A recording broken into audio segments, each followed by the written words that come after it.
जय श्री कृष्ण। ओम नमो भगवते वासुदेवाय नमः। आप सुन रहे हैं पौराणिक अमृतवाणी द्वारा प्रसारित महाभारत कथा। महाभारत कथा सुनने के लिए हमारे चैनल को लाइक शेयर एंड सब्सक्राइब करें। चलिए आगे की कथा प्रारंभ करते हैं। उलूक का पांडवों को दुर्योधन का संदेश सुनाना और फिर पांडवों का संदेश लेकर दुर्योधन के पास आना। संजय कहते हैं, महाराज, इस प्रकार दुर्योधन का संदेश लेकर उलूक पांडवों की छावनी में आया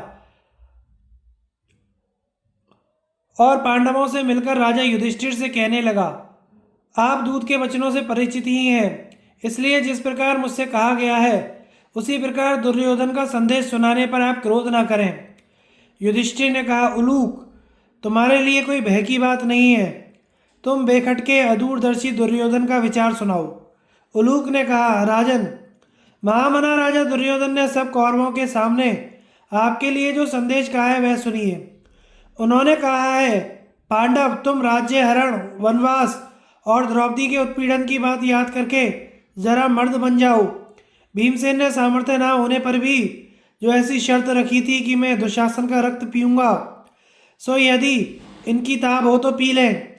अस्त्र शस्त्रों में मंत्रों द्वारा देवताओं का आवाहन हो चुका है। कुरुक्षेत्र की कीचड़ सूख गई है, मार्ग चौरस हो गए हैं, इसलिए अब कृष्ण के साथ संग्राम भूमि में आ जाओ। तुम पितामह भीष्म, दुर्धर्ष, कर्ण, महाबली शल्य और आचार्य द्रोण को युद्ध में परास्त किए बिना किस प्रकार राज्य लेना चाहते हो? भला पृथ्वी पर पैर रखने वाला ऐसा कौन प्राणी है जिसे मारने का भीष्म और द्रोण संकल्प कर लें और जिसे उनके दारुण शस्त्रों का स्पर्श भी हो जाए और फिर भी वह जीता रहे? महाराज युधिष्ठिर से ऐसा कह उलूक ने अर्जुन की ओर मुख करके कहा, अर्जुन, आपसे महाराज दुर्योधन कहते हैं कि तुम बहुत बकवाद क्यों करते हो? ये व्यर्थ बातें बनाना छोड़कर युद्ध में सामने आ जाओ। अब तो युद्ध करने से ही कोई काम बन सकता है, बातें बनाने से कुछ नहीं होगा।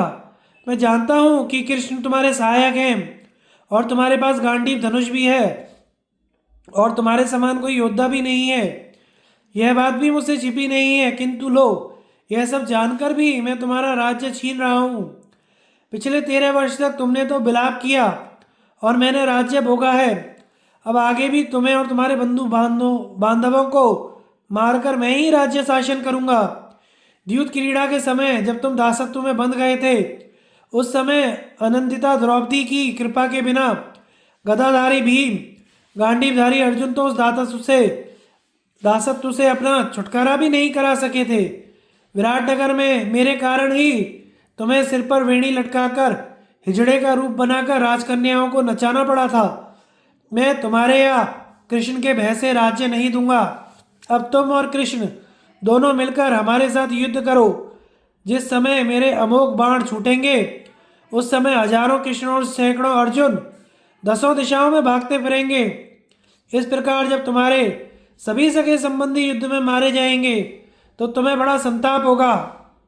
जिस प्रकार पुण्यहीन पुरुष स्वर्ग प्राप्ति की आशा छोड़ बैठता है, उसी प्रकार तुम्हारी पृथ्वी का राज्य पाने की आशा टूट जाएगी।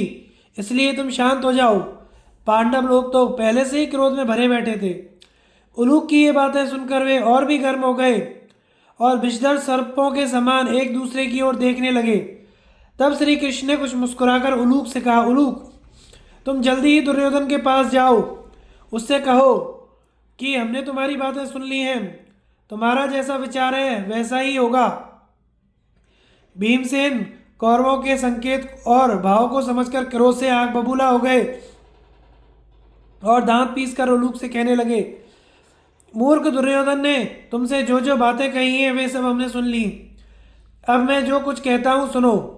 तुम सब क्षत्रियों के सामने सूतपुत्र कर्ण अपने पिता दुरात्मा शकुनी के सुनते हुए दुर्योधन से यह कहना कि रे दुरात्मन, हम जो अपने ज्येष्ठ भ्राता धर्मराज युधिष्ठिर की प्रसन्नता के लिए सदा तेरे अपराधों को सहते रहे हैं।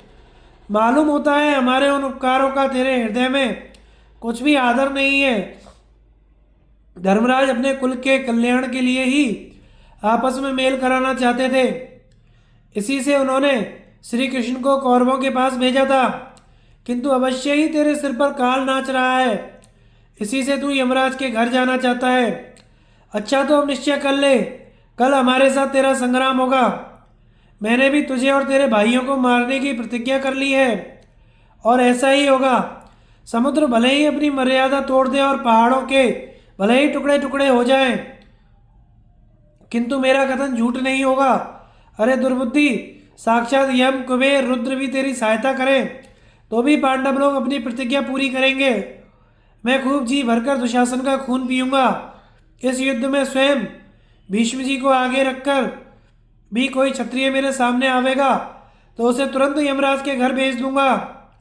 इस क्षत्रियों की सभा में मैंने ये जितनी बातें कही हैं वे सभी सत्य होंगी, यह मैं अपने आत्मा की शपथ करके कहता हूँ।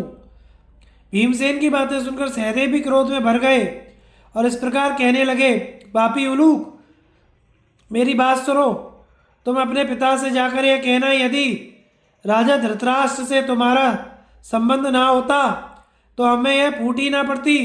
तुमने तो धृतराष्ट्र के वंश और सब लोगों के नाश कराने के लिए ही जन्म लिया है। तुम साक्षात शत्रुता की मूर्ति, अपने कुल का उच्छेद कराने वाले और बड़े पापी हो। उलूक, याद रखो, इस संग्राम में मैं पहले तुम्हें मारूंगा, फिर तुम्हारे पिता के प्राण लूंगा। भीम और सहदेव की बात सुनकर अर्जुन ने मुस्कुराकर भीमसेन से कहा, भाई, आपके साथ जिन लोगों का वैर है उनके संबंध में तो आप यही समझिए कि वे संसार में है ही नहीं, किंतु उलूक से आपको कोई कड़ी बात नहीं कहनी चाहिए।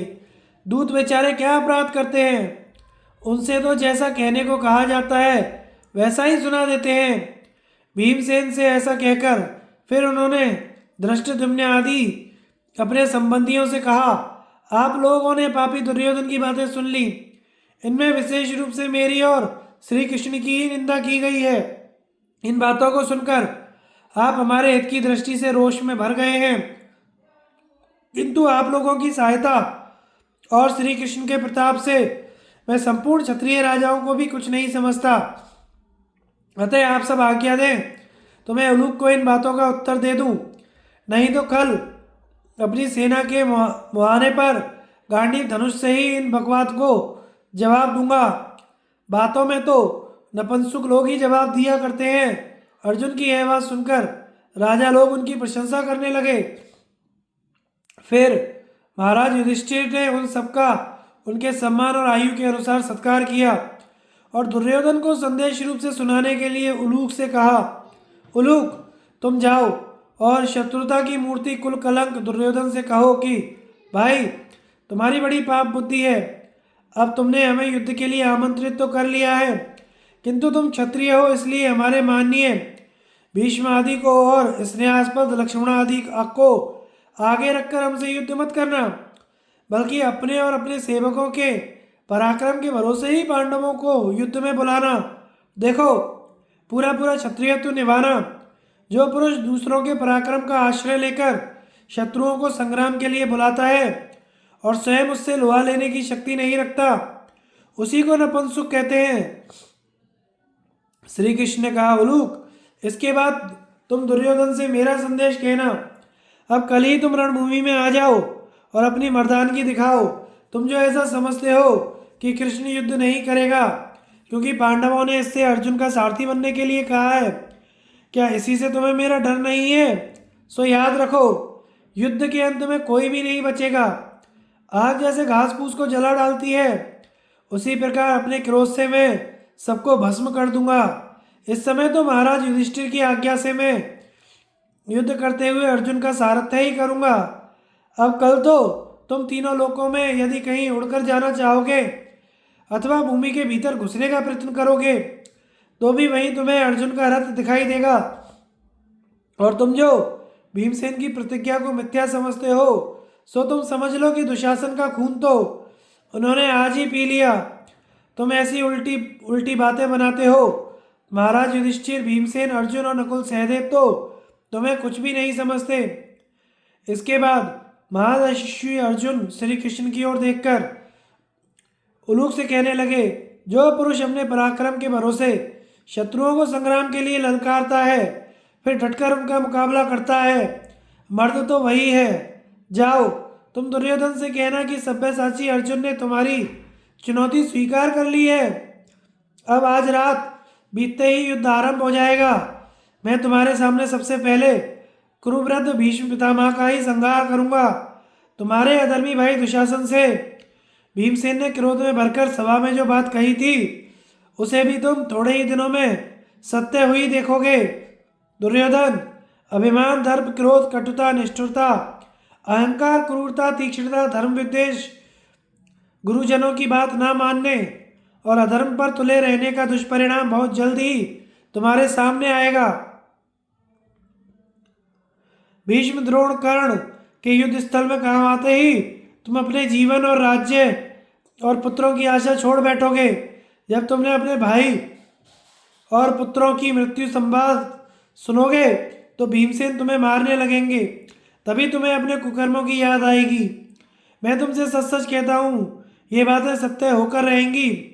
तदनंतर युधिष्ठिर ने कहा, भैया उलूक, तुम दुर्योधन से जाकर मेरी ये बात कहना कि मैं तो कीड़े मकोड़ों को भी कष्ट नहीं पहुंचाना चाहता। फिर अपने सगे संबंधियों की नाश की इच्छा कैसे कर सकता हूँ? इसी से मैंने पहले केवल 5 गांव मांगे थे, किंतु तुम्हारा मन तृष्णा में डूबा हुआ है और तुम मूर्खता से ही व्यर्थ बकवाद किया करते हो। देखो, तुमने श्री कृष्ण की हितकारिणी शिक्षा ग्रहण नहीं की। अब अधिक कहने सुनने में रखा क्या है?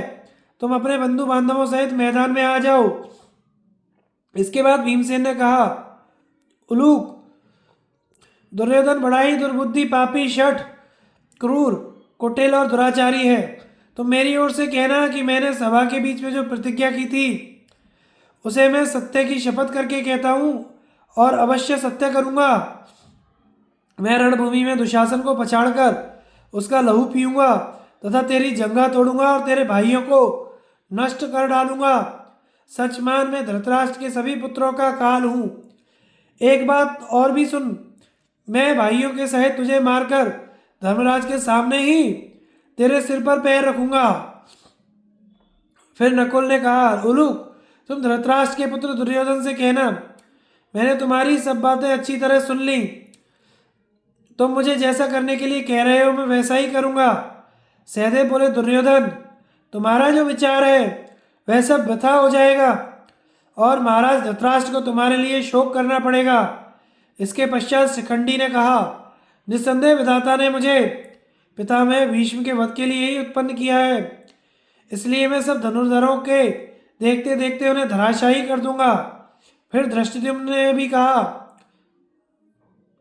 मेरी ओर से दुर्योधन से कहना कि मैं द्रोणाचार्य को उनके साथी और संबंधियों सहित मार डालूंगा।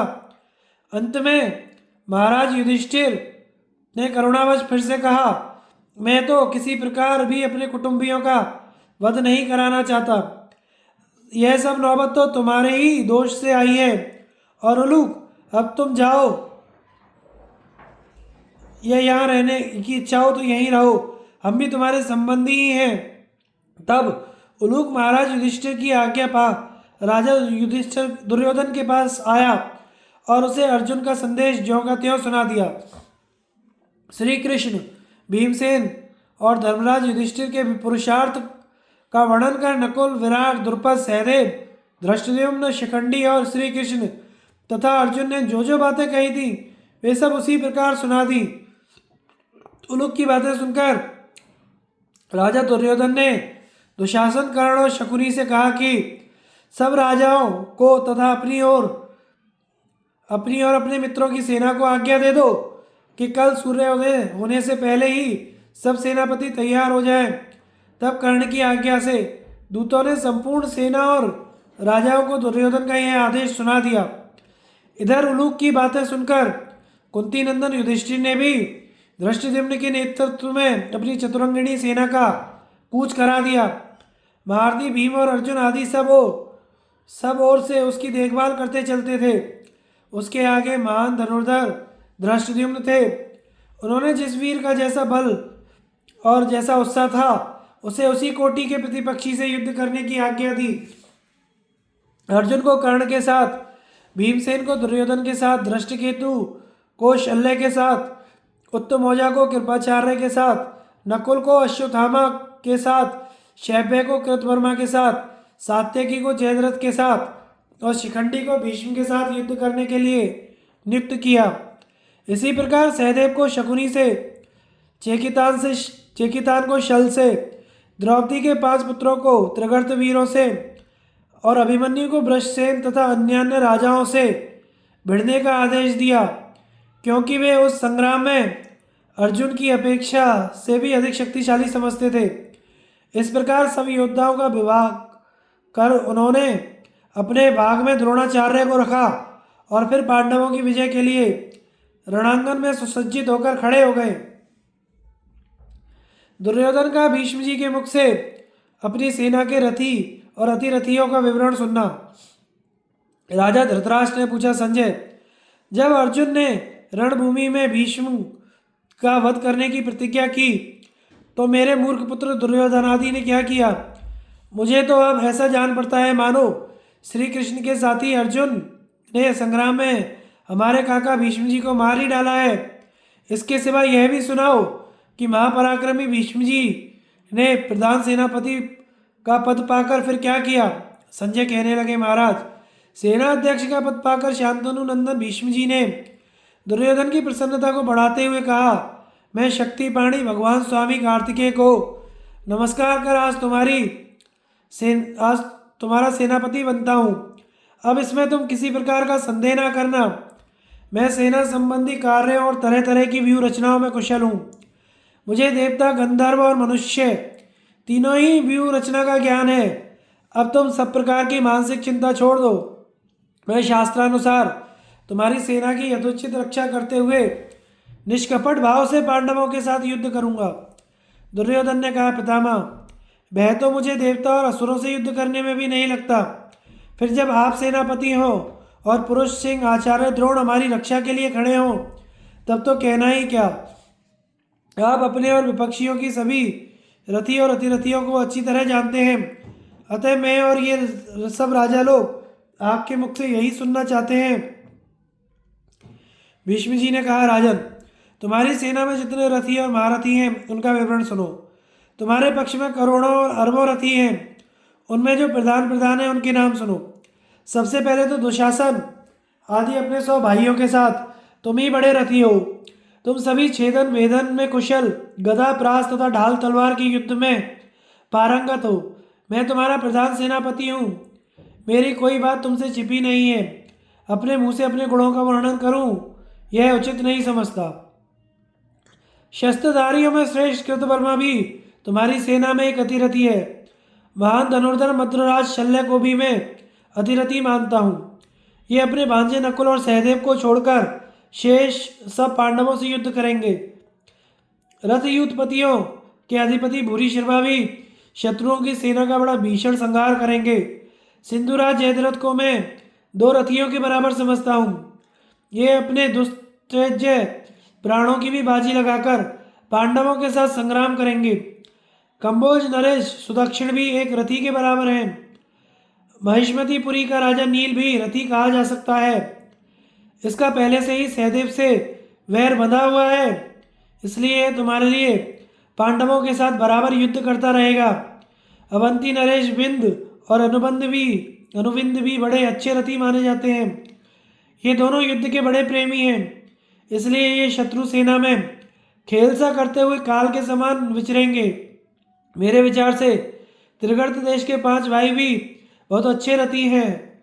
उनमें सत्यरथ प्रधान है, तुम्हारा पुत्र लक्ष्मण और दुशासन का लड़का।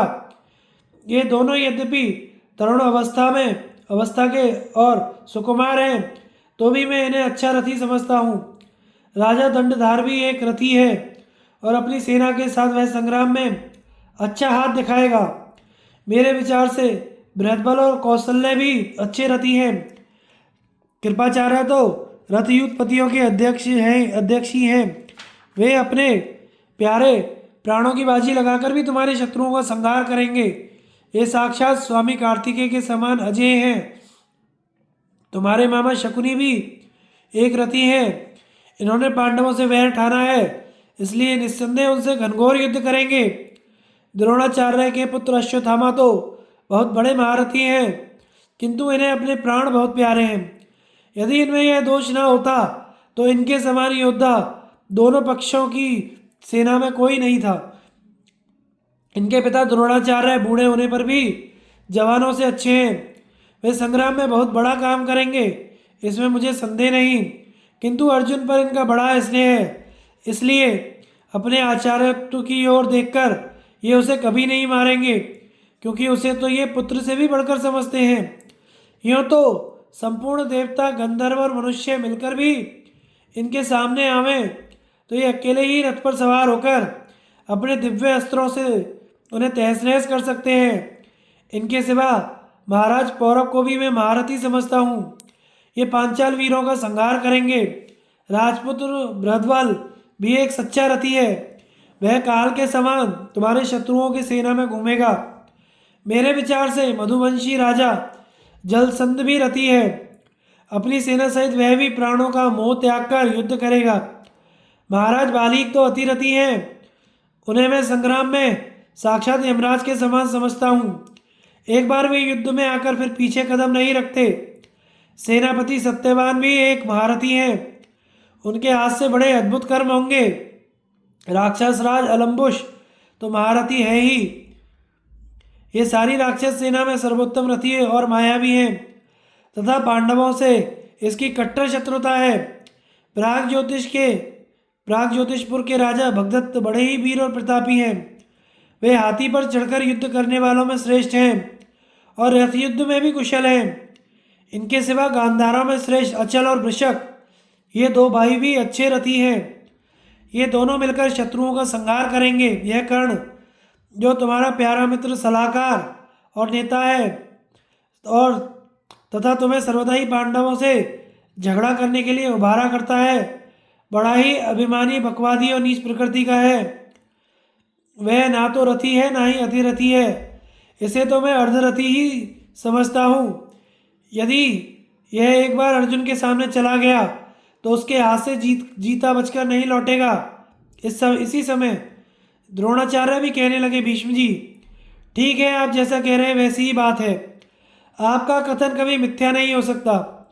हमने भी प्रत्येक युद्ध में ऐसे शेखी बघारते और फिर वहाँ से भागते ही देखा है। यह प्रमादी है, इसलिए मैं भी इसे अर्धरथी ही मानता हूँ। भीष्म और द्रोण की ये बातें सुनकर कर्ण की त्योरी चढ़ गई और वह गुस्से में भरकर कहने लगा, पितामह, मेरा कोई अपराध ना होने पर भी आप द्वेषवश इस प्रकार की बात बात में मुझे बागवानों से बीधा करते हैं। मैं केवल राजा दुर्योधन के कारण ही आपकी ये सारी बातें सह लेता हूँ। आप यदि मुझे अर्धरथी मानेंगे तो सारा संसार भी यह समझकर कि भीष्म झूठ नहीं बोलते मुझे अर्धरथी ही समझेगा। किंतु कुरुनंदन, अधिक आयु होने से, बाल पक जाने से अथवा धन या बहुत सा कुटुंब होने से किसी क्षत्रिय को महारथी नहीं कहा जाता। क्षत्रिय तो बल के कारण ही श्रेष्ठ माना जाता है। इसी प्रकार ब्राह्मण वेद मंत्रों के ज्ञान से, वैश्य अधिक धन से, शूद्र अधिक आयु होने से श्रेष्ठ समझे जाते हैं। आप राग द्वेष से भरे हैं, इसलिए मोहवश मनमाने रूप से रथी और अतिरथियों का विवाह किया करते हैं। महाराज दुर्योधन, आप जरा अच्छी तरह ठीक ठीक विचार कीजिए। भीष्म जी का भाव बड़ा दूषित है और ये आपका अहित करने वाले हैं, इसलिए आप इन्हें त्याग दीजिए। कहाँ तो रथी और अतिरथियों का विचार और कहाँ ये अल्प बुद्धि वाले भीष्म, इन्हें भला इसका क्या विवेक हो सकता है। मैं तो अकेला ही सारी पांडव सेना के मुंह फेर दूंगा। भीष्म की आयु बीत चुकी, इसलिए काल की प्रेरणा से इनकी बुद्धि मोटी हो गई है। ये भला युद्ध, मारकाट, सत्परामर्श की बातें क्या समझें। शास्त्र ने न केवल वृद्धों की बात पर ध्यान देने को ही कहा है, अति वृद्धों की बात पर नहीं, क्योंकि वे तो फिर बालकों के समान ही माने जाते हैं। यद्यपि मैं अकेला ही पांडवों की सेना को नष्ट कर दूंगा, किंतु सेनापति होने के कारण उसका यश तो भीष्म जी को ही मिलेगा। इसलिए जब तक ये जीते हैं तब तक तो मैं किसी भी प्रकार युद्ध नहीं कर सकता। इनके मरने पर तो मैं सभी महारथियों के साथ लड़कर दिखा दूंगा। भीष्म ने कहा, सूतपुत्र, मैं आपस में फूट नहीं डलवाना चाहता, इसी से तू अब तक जीवित है। मैं बूढ़ा हूं तो क्या हुआ, तू तो अभी बच्चा ही है। फिर भी मैं तेरी युद्ध की लालसा और जीवन की आशा को नहीं काट रहा हूँ। जगत दग्नि नंदन परशुराम जी भी बड़े बड़े अस्त्र शस्त्र बरसाकर मेरा कुछ नहीं बिगाड़ सके, तो तू भला क्या कर लेगा। अरे कुलकलंक, यद्यपि भले आदमी अपने बल की अपनी मुंह से बड़ाई नहीं किया करते, तो भी तेरी करतूतों से कुढ़कर मुझे ये बातें कहनी ही पड़ती हैं। देख, जब काशीराज के यहाँ स्वयंवर हुआ था तो मैंने वहाँ इकट्ठे हुए सब राजाओं को जीतकर काशीराज की कन्याओं को हर लिया था। उस समय ऐसे हजारों राजाओं को मैंने अकेले ही युद्ध भूमि में परास्त कर दिया था। यह विवाद होता हुआ देखकर दुर्योधन ने भीष्म जी से कहा, पितामह आप मेरी ओर देखिए, आपके सिर पर एक बड़ा भारी काम आ पड़ा है। अब आप एकमात्र मेरे हित ही पर दृष्टि रखें। मेरे विचार से तो आप दोनों से ही मेरा बड़ा भारी उपकार होगा। अब मैं शत्रुओं की सेना में जो रथी और अतिरथी हैं उनका विवरण सुनना चाहता हूँ। मेरी इच्छा है कि मैं शत्रुओं के बलाबल के विषय में जानकारी प्राप्त कर लूँ, क्योंकि आज की रात बीतते ही उनसे हमारा युद्ध छिड़ जाएगा। पांडव पक्ष के रथी और अतिरथियों की गणना। भीष्म जी ने कहा, राजन, मैंने तुम्हारे पक्ष के रथी अतिरथी और अर्धरथी तो सुना दिए। अब यदि तुम्हें पांडव पक्ष के रथी और अर्धरथी आदि सुनने की उत्सुकता है तो वह भी सुनो। प्रथम तो राजा युधिष्ठिर ही बहुत अच्छे रथी हैं। भीमसेन तो 8 रथियों के बराबर है। बाण और गदा युद्ध में उसके समान कोई दूसरा योद्धा नहीं है। उसमें 10,000 हाथियों का बल है तथा वह बड़ा मानी और तेजस्वी है। माद्री के पुत्र नकुल और सहदेव भी अच्छे रथी हैं। ये सब पांडव बाल्यावस्था में ही तुम लोगों की अपेक्षा तेजी से दौड़ने, लक्ष्य भेदने, वन विस्तारों को पीड़ित करने और पृथ्वी पर डालकर घसीटने में बड़े चढ़े थे। ये लोग रणभूमि में हमारी सेना को नष्ट कर डालेंगे, तुम इनसे युद्ध मत ठानो। अर्जुन तो साक्षात श्री नारायण की सहायता प्राप्त है। दोनों पक्ष की सेनाओं में अर्जुन जैसा रथी कोई भी नहीं है। इस समय ही नहीं, मैंने तो भूतकाल में भी कोई ऐसा रथी नहीं सुना। यदि वह क्रोध करेगा तो तुम्हारी सारी सेना को विध्वंस कर डालेगा। अर्जुन का सामना या तो मैं कर सकता हूँ या आचार्य द्रोण। हमारे सिवा दोनों सेनाओं में तीसरा कोई भी वीर उसके आगे नहीं टिक सकता। किंतु हम दोनों अभी अब बूढ़े हो गए हैं और अर्जुन तो युवा और सब प्रकार से कुशल है। इसके सिवा द्रौपदी के 5 पुत्र महारथी हैं। विराट के पुत्र उत्तर को भी मैं अच्छा रथी मानता हूँ। महाबाहु अभिमन्यु तो रथ यूथों का भी अध्यक्ष है। वह युद्ध करने में स्वयं अर्जुन और श्री कृष्ण के समान है। वृष्णिवंशी वीरों में परम शूरवीर सात्यकी भी रथ यूथपों का यूथप है। वह बड़ा ही असहनशील और निर्भय है। उत्तम ओजा को भी मैं अच्छा रथी मानता हूँ। मेरे विचार से युधामन्यु भी उत्तम रथी है। विराट और द्रुपद बूढ़े होने पर भी युद्ध में अजय हैं। मैं इन्हें बड़ा पराक्रमी और महारथी समझता हूँ। द्रुपद का पुत्र शिखंडी भी उस सेना में एक प्रधान रथी है। द्रोणाचार्य का शिष्य धृष्टद्युम्न तो उस सारी सेना का अध्यक्ष है। उसे भी मैं महारथी और अतिरथी ही मानता हूँ। धृष्टद्युम्न का पुत्र क्षत्रधर्मा अर्धरथी है, क्योंकि वह बालक होने के कारण अभी उसने विशेष परिश्रम नहीं किया। शिशुपाल का पुत्र चेदीराज धृष्टकेतु बड़ा ही वीर और धनुर्धर है। वह पांडवों का संबंधी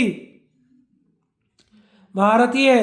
इसके सिवा क्षत्रदेव, जयंत, अमितौजा, सत्यजीत, अज, भोज भी पांडवों के पक्ष में महान पराक्रमी और महारथी हैं। केके देश के 5 सहोदर राजकुमार बड़े दृढ़ पराक्रमी, तरह तरह के शस्त्रों से युद्ध करने वाले और उच्च कोटि के रथी हैं। कौशिक कुमार नील, सूर्यदत्त, शंख, मदिराश्व ये सभी बड़े अच्छे रथी और युद्ध कला में निष्णात हैं। महाराज बार्दशेमी को भी मैं अच्छा महारथी मानता हूँ। राजा चित्रायुध भी रथियों में श्रेष्ठ और अर्जुन का भक्त है। चेकितान, सत्यधृति, व्याघ्रदत्त और चंद्रसेन ये पांडव सेना में बड़े रथी हैं। सेना बिंदु और क्रोध अंता नामक जो वीर हैं वह तो श्री कृष्ण और अर्जुन के समान ही बलवान हैं। उन्हें भी उत्तम रथी मानना चाहिए। काशीराज शस्त्र चलाने में बड़ा ही फुर्तीला और शत्रुओं का संहार करने वाला है। वह भी एक रथी के बराबर है। द्रुपद का युवा पुत्र सत्यजीत तो 8 रथियों के बराबर है। उसे धृष्टद्युम्न के समान अतिरथी कहा जा सकता है। राजा पांडे भी पांडव सेना में एक महारथी हैं। वह बड़ा ही पराक्रमी महान धनुर्धर है। इसके सिवा श्रोणीमान और राजा वसुदान को भी मैं अतिरथी मानता हूँ। पांडवों की ओर रोचमान भी एक महारथी है। पुरुजित कुंती भोज बड़ा ही धनुर्धर और महाबली है। वह भीमसेन का मामा है। मेरे विचार से वह अतिरथी है। भीमसेन का पुत्र राक्षसराज घटोत्कच बड़ा ही मायावी है। मैं उसे रथ युद्धपतियों का भी अधिपति समझता हूँ। राजन, मैंने तुम्हें ये पांडव सेना के प्रधान प्रधान रथी, अतिरथी, अर्धरथी सुनाए। मुझे श्री कृष्ण, अर्जुन और दूसरे राजाओं में से जो कोई जहाँ भी मिलेगा मैं उसे वहीं रोकने का प्रयत्न करूँगा। परंतु यदि द्रुपद पुत्र शिखंडी मेरे सामने आकर युद्ध करेगा तो मैं उसे नहीं मारूंगा, क्योंकि मैंने सब राजाओं के सामने आजन्म ब्रह्मचर्य की प्रतिज्ञा ली है। अतः किसी स्त्री को अथवा जो पहले स्त्री रहा हो उस पुरुष को मैं कभी नहीं मार सकता। शायद तुमने सुना हो यह शिखंडी पहले स्त्री था। यह कन्या रूप से उत्पन्न होकर पीछे पुरुष हो गया है, इसलिए इससे मैं युद्ध नहीं करूंगा। इसके सिवा रणभूमि में जो जो राजा मेरे सामने आएंगे उन सबको मारूंगा, किंतु कुंती पुत्रों के प्राण नहीं लूंगा। भीष्म जी का शिखंडी के पुनर्जन्म की कथा सुनाना, अंबा का भीष्म द्वारा हरण और शाल्व द्वारा तिरस्कार। दुर्योधन ने पूछा, दादाजी, आता ही शिखंडी यदि रण क्षेत्र में बाण चढ़ाकर आपके सामने आवेगा तो भी आप उसका वध क्यों नहीं करेंगे?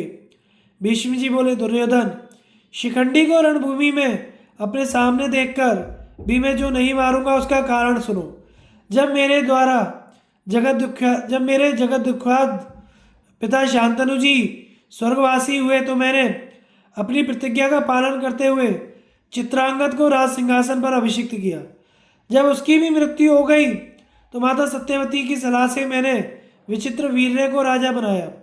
विचित्र वीर्य की आयु बहुत छोटी थी, इसलिए राजकार्य में उसे मेरी सहायता की अपेक्षा रहती थी। फिर मुझे किसी अनुरूप कुल की कन्या के साथ उसका विवाह करने की चिंता हुई। इसी समय मैंने सुना कि काशीराज की अंबा, अंबिका और अंबालिका नाम की 3 अनुपम रूपवती कन्याओं का स्वयंवर होने वाला है। उसमें पृथ्वी के सभी राजाओं को बुलाया गया। मैं भी अकेला ही रथ में चढ़कर काशीराज की राजधानी पहुंच गया। वहाँ यह नियम किया गया था, जो सबसे पराक्रमी होगा उसे ये कन्याएं विवाही जाएंगी। मुझे जब यह मालूम हुआ तो मैंने तीनों कन्याओं को अपने रथ में बैठा दिया और वहाँ इकट्ठे हुए सब राजाओं को बार बार सुना दिया कि महाराज शांतनु का पुत्र भीष्म इन कन्याओं को लिए जाता है। आप लोग पूरा बल लगाकर इन्हें छुड़ाने का प्रयत्न करें। तब वे सब राजा अस्त्र शस्त्र लेकर मेरे ऊपर टूट पड़े और अपने सारथियों को रथ तैयार करने का आदेश देने लगे। उन्होंने रथों पर चढ़कर मुझे चारों ओर से घेर लिया। मैंने भी बाण बरसाकर उन्हें सब ओर से ढक दिया और उनके हाथी, घोड़े और सारथियों को धराशायी कर दिया। मेरे बाण चलाने की ऐसी फुर्ती देखकर उनके मुंह पीछे की ओर फिर गए और वे मैदान छोड़कर भाग गए। इस प्रकार उन सब राजाओं को जीतकर मैं हस्तिनापुर चला आया और भाई विचित्रवीर्य के लिए वे तीनों कन्याएं माता सत्यवती को सौंप दी। मेरी बात सुनकर सत्यवती को बड़ा आनंद हुआ और उसने कहा, बेटा, बड़े आनंद की बात है, तुमने सब राजाओं पर विजय प्राप्त की। फिर जब सत्यवती की सलाह से विवाह की तैयारी होने लगी तो काशीराज की सबसे बड़ी पुत्री अंबा ने बड़े संकोच से कहा, भीष्म जी, आप संपूर्ण शास्त्रों में पारंगत, धर्म के रहस्य को जानने वाले हैं, अतः मेरी धर्मानुकूल बात सुनकर फिर आप जैसा करना उचित समझें वैसा करें। पहले मैं मनी मन राजा शाल्व को वर चुकी हूँ। उन्होंने भी पिताजी को प्रकट ना करते हुए एकांत में ही मुझे पत्नी रूप से स्वीकार कर लिया है। इस प्रकार मेरा तो दूसरी जगह फंस चुका है। फिर कुरुवंशी होकर भी आप राजधर्म को तिलांजलि देकर मुझे अपने घर में क्यों रखना चाहते हैं? यह बात मालूम करके अपने मन में विचार करें, फिर जैसा करना उचित समझे वैसा करें। तब मैंने सत्यवती, मंत्रीगण, ऋत्विक और पुरोहितों की अनुमति लेकर अम्बा को जाने की आज्ञा दी। अम्बा वृद्ध ब्राह्मण और धात्रियों को साथ लेकर राजा शाल्व के नगर में गई। उसने शाल्व के पास जाकर कहा, महाबाहो, मैं आपकी सेवा में उपस्थित हूँ। यह सुनकर राजा शाल्व ने मुस्कुराकर कहा, सुंदरी, तुम्हारा संबंध तो पहले से ही दूसरे पुरुष से हो चुका है, इसलिए अब मैं तुम्हें पत्नी रूप से स्वीकार नहीं कर सकता।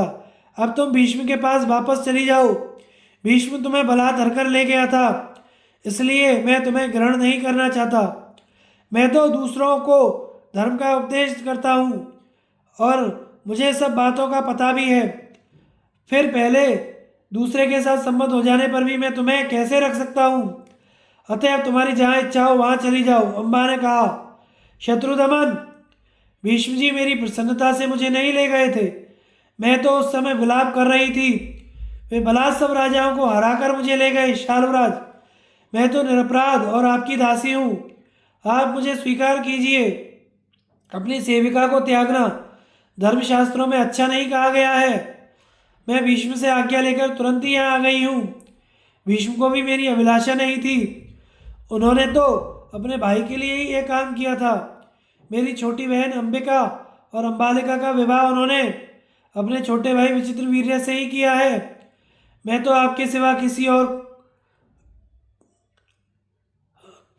किसी भी वर का अपने मन में चिंतन भी नहीं करती। ना मैं पहले किसी की पत्नी होकर आपके पास आई हूँ। मैं अभी कन्या ही हूँ। इस समय स्वयं ही आपके पास उपस्थित हुई हूँ और आपकी कृपा चाहती हूँ। इस प्रकार तरह तरह से अम्बा ने प्रार्थना की, किंतु शाल्व को उसकी बात में विश्वास नहीं हुआ। तब उसके नेत्रों से आंसुओं की धारा बहने लगी। उसने गदगद कंठ से कहा, राजन, आप मुझे त्याग रहे हैं, अच्छी बात है, किंतु यदि सत्य अटल है तो मैं जहाँ जहाँ भी जाऊँगी वहाँ संतजन मेरी रक्षा करेंगे। इस प्रकार उसने करुणापूर्वक विलाप किया। फिर शाल्व ने उसे त्याग ही दिया। जब वह नगर से बाहर आई तो उसने विचार किया, इस पृथ्वी पर मेरे समान दुखिनी कोई युक्ति ना होगी। अपने कुटुंबियों से मेरा संबंध टूट ही गया। शाल्व ने भी मेरा तिरस्कार कर दिया और अब हस्तिनापुर भी नहीं जा सकती। इसमें दोष तो मेरा ही है। मुझे उचित था कि जब भीष्म जी से युद्ध हो रहा था उस समय मैं राजा शाल्व के लिए रथ से उतर जाती। आज मुझे उसी का फल मिल रहा है, किंतु यह सारी आपत्ति भीष्म के ही कारण आई है। अतः अब तपस्या या युद्ध के द्वारा मुझे उनसे इसका बदला लेना चाहिए। अम्बा का तपस्वियों के आश्रम में आना, परशुराम का भीष्म को समझाना और उनके स्वीकार न करने पर दोनों का युद्ध के लिए कुरुक्षेत्र में आना। भीष्म जी ने कहा, ऐसा निश्चय कर वह नगर से निकलकर तपस्वियों के आश्रम पर आई। वह रात उसने वहीं व्यतीत की और उन ऋषियों को सारा वृत्तांत सुना दिया। ऋषि लोग आपस में यह विचार करने लगे कि इस कन्या के लिए क्या करना चाहिए। उनमें से किसी ने तो कहा, इसे इसके पिता के यहाँ पहुँचा दो। कोई मेरे पास आकर समझाने का विचार प्रकट करने लगे। कोई बोले कि राजा शाल्व के पास जाकर उन्हें ही इससे विवाह करने की आज्ञा दी जाए, किंतु किन्हीं ने उसके विरुद्ध अपनी सम्मति प्रकट की। फिर उन सब तपस्वियों ने कहा, तेरे लिए तो पिता के आश्रय में रहना ही सबसे अच्छा होगा। इससे बढ़कर कोई बात नहीं हो सकती। स्त्री के तो पति या पिता ये दो ही आश्रय हैं। अम्बा ने कहा, मुनिगण, अब मैं काशीपुरी में अपने पिता के घर लौटकर नहीं जा सकती। इससे अवश्य ही मुझे बंधु बांधवों का तिरस्कार सहना पड़ेगा। अब तो मैं तपस्या करूंगी जिससे अगले जन्म में मुझे ऐसा दुर्भाग्य प्राप्त ना हो। भीष्म जी कहते हैं, वे ब्राह्मण लोग इस प्रकार उस कन्या के विषय में विचार कर ही रहे थे कि इतने में ही वहाँ परम तपस्वी राजर्षि होत्रवाहन आए। तपस्वियों ने स्वागत आसन और जलादि से उनका सत्कार किया। जब वे आराम से बैठ गए तो उनके सामने ही मुनिगण फिर उस कन्या की बातें करने लगे। अम्बा और काशीराज के विषय में वे सब बातें सुनकर राजर्षि होत्रवाहन को बड़ा खेद हुआ। होत्रवाहन अम्बा के नाना थे। उन्होंने उसे गोद में बिठाकर ढांढस बंधाया। आरंभ से ही इस आपत्ति का पूरा पूरा वृत्तांत पूछा। अम्बा ने जैसा जैसा हुआ सब विस्तार से सुना दिया। इससे राजर्षि को बड़ा दुख और शोक हुआ। उन्होंने मन ही मन उस विषय में जो कर्तव्य था उसका निश्चय कर कहा, बेटी मैं तेरा नाना हूँ, तू अपने पिता के घर मत जा। मेरे कहने से तू जमदग्नि नंदन परशुराम जी के पास जा। वे तेरे इस महान शोक और संताप को अवश्य दूर करेंगे। वे सर्वदा महेंद्र पर्वत पर रहा करते हैं। वहाँ जाकर उन्हें प्रणाम कर तू मेरी ओर से सब बातें कह देना। मेरा नाम लेने से वे तेरा जो भी अभीष्ट होगा उसे पूरा कर देंगे। बस से वे मेरे बड़े ही प्रीति पात्र और स्नेही सखा हैं। जिस समय राजर्षि होत्रवाहन अम्बा से इस प्रकार कह रहे थे उसी समय वहाँ परशुराम के प्रिय सेवक अकृतवर्ण आ गए। सब मुनियों ने उनका सत्कार किया और अकृतवर्ण जी ने भी मुनियों का यथायोग्य अभिवादन किया। जब सब लोग उन्हें चारों ओर से घेर कर बैठ गए तो महात्मा होत्रवाहन ने उनसे मुनिवर परशुराम जी का समाचार पूछा। अकृतवर्ण जी ने कहा कि श्री परशुराम जी आपसे मिलने के लिए कल प्रातःकाल ही यहाँ आ रहे हैं। वह दिन उन मुनियों को आपस में तरह तरह की बातें करते हुए निकल गया। दूसरे दिन सवेरे ही शिष्यों से घिरे हुए भगवान परशुराम पधारे। वे ब्रह्म तेज से धमक रहे थे। उनके सिर पर जटा और शरीर में चीर वस्त्र सुशोभित थे। हाथों में धनुष खड़ग और परशु थे। उन्हें देखते ही सब तपस्वी राजा होत्रवाहन अम्बा हाथ जोड़कर खड़े हो गए। उन्होंने परशुराम जी की यथायोग्य पूजा की। फिर वे उन्हीं के साथ बैठ गए। राजा होत्रवाहन और परशुराम जी में अनेकों बीती हुई बातों की चर्चा होने लगी। बात ही बात में राजा ने कहा, परशुराम जी यह काशीराज की कन्या मेरी देवती है। इसका एक विशेष कार्य है, वह आप सुन लीजिए। तब परशुराम जी ने उससे कहा, बेटी तेरा क्या काम है बता दो। इस पर अम्बा ने जैसा जैसा हुआ था वह सब सुना दिया। तब उन्होंने कहा, मैं तुझे फिर भीष्म के पास भेज दूंगा। वह मैं जैसा कहूँगा वैसा ही करेगा। यदि उसने मेरी बात न मानी तो मैं उसके मंत्रियों सहित उसे भस्म कर दूंगा। अम्बा ने कहा, आप जैसा उचित समझें वैसा करें। मेरे इस संकट के मूल का कारण तो ब्रह्मचारी भीष्म जी ही हैं। उन्हीं ने मुझे बलात् अपने अधीन कर लिया था, अतः आप उन्हें नष्ट कर डालिए। अम्बा के ऐसा कहने पर परशुराम जी ने उसे तथा उन ब्रह्मज्ञानी ऋषियों को साथ लेकर कुरुक्षेत्र में आए। वहाँ वे सरस्वती नदी के तीर पर ठहर गए। तीसरे दिन उन्होंने मेरे पास यह संदेश भेजा कि मैं तुम्हारे पास एक विशेष कार्य से आया हूँ। तुम मेरा वह प्रिय कार्य कर दो। अपने देश में श्री परशुराम जी के पधारने का समाचार सुनकर मैं तुरंत ही बड़े प्रेम से उनसे मिलने गया। मेरे साथ अनेकों ब्राह्मण ऋत्विज पुरोहित भी थे तथा उनके सत्कार के लिए मैं एक गौ भी ले गया था। प्रतापी परशुराम जी ने मेरी पूजा स्वीकार की और मुझसे कहा, भीष्म जब तुम्हें स्वयं विवाह करने की इच्छा नहीं थी तो तुम इस काशीराज की पुत्री को क्यों हर ले गए थे, फिर इसे त्याग क्यों दिया। देखो तुम्हारा स्पर्श होने से अब यह स्त्री धर्म से भ्रष्ट हो गई है। इसी से राजा शाल्व ने इसे स्वीकार नहीं किया। अतः अब अग्नि को साक्षी मानकर तुम ही इसे ग्रहण करो। तब मैंने उनसे कहा, भगवान अब मैं अपने भाई के साथ इसका विवाह किसी प्रकार नहीं कर सकता, क्योंकि इसने स्वयं ही पहले मुझसे कहा था कि मैं तो शाल्व की हो चुकी हूँ। तब मेरी आज्ञा लेकर ही यह शाल्व के नगर में गई थी। मैं भय, निंदा, अर्थलोभ या किसी कामना से अपने छात्र धर्म से विचलित नहीं हो सकता। मेरी बात सुनकर परशुराम जी की आंखें क्रोध से चंचल हो उठी। वे बार बार कहने लगे, यदि तुम मेरी आज्ञा का पालन नहीं करोगे तो मैं तुम्हें तुम्हारे मंत्रियों के सहित तुम्हें नष्ट कर दूंगा। मैंने भी बार बार मीठी वाणी में उनसे प्रार्थना की, किंतु वे शांत ना हुए। तब मैंने उनके चरणों पर सिर रखकर पूछा, भगवान आप जो मुझसे युद्ध करना चाहते हैं इसका क्या कारण है। बाल्यावस्था में मुझे आप ही ने 4 प्रकार की धनुर्विद्या सिखाई थी, अतः मैं तो आपका शिष्य हूँ। परशुराम जी ने क्रोध से आंखें लाल करके कहा, भीष्म, तुम मुझे गुरु समझते हो, फिर भी मेरी प्रसन्नता के लिए इस काशीराज की कन्या को स्वीकार नहीं करते। देखो, ऐसा किए बिना तुम्हें शांति नहीं मिल सकती। तब मैंने कहा, ब्रह्मर्षि, आप व्यर्थ श्रम क्यों करते हैं? ऐसा तो अब हो ही नहीं सकता। मैं पहले ही इसे त्याग चुका हूँ। भला जिसका दूसरे पुरुष पर प्रेम है, उस स्त्री को कोई किस प्रकार अपने घर में रख सकता है? मैं इंद्र के भय से भी धर्म धर्म का त्याग नहीं करूँगा। आप प्रसन्न हो अथवा ना हो, और आपको जो करना हो वह करें। आप मेरे गुरु हैं, इसलिए मैंने प्रेम पूर्वक आपका सत्कार किया, किंतु मालूम होता है कि आप गुरुओं का सा बर्ताव करना नहीं जानते, इसलिए मैं आपके साथ युद्ध करने के लिए भी तैयार हूँ। मैं युद्ध में गुरु का, विशेषतः ब्राह्मण का, और उसमें भी तपोव्रत का वध नहीं करता। इसी से मैं आपकी बातों को सह रहा हूँ, किंतु धर्मशास्त्रों ने ऐसा निश्चय किया है कि जो क्षत्रिय क्षत्रिय के समान ही हथियार उठाकर सामने आए हुए ब्राह्मण को, जबकि वह डटकर युद्ध कर रहा हो, मैदान छोड़कर ना भाग रहा हो, मार डालता है, उसे ब्रह्म हत्या नहीं लगती। मैं भी क्षत्रिय हूँ और क्षात्र धर्म में ही स्थित हूँ, इसलिए आप प्रसन्नता से मेरे साथ द्वंद्व युद्ध करने के लिए तैयार हो जाइए। आप जो बहुत दिनों से डींग हाँका करते हैं कि मैंने अकेले ही पृथ्वी के सारे क्षत्रिय जीत लिए हैं, सो सुनिए, उस समय भीष्म या भीष्म के समान कोई क्षत्रिय उत्पन्न नहीं हुआ होगा। तेजस्वी वीर तो पीछे उत्पन्न हुए हैं। आप तो घास फूस में ही प्रज्वलित होते रहे हैं।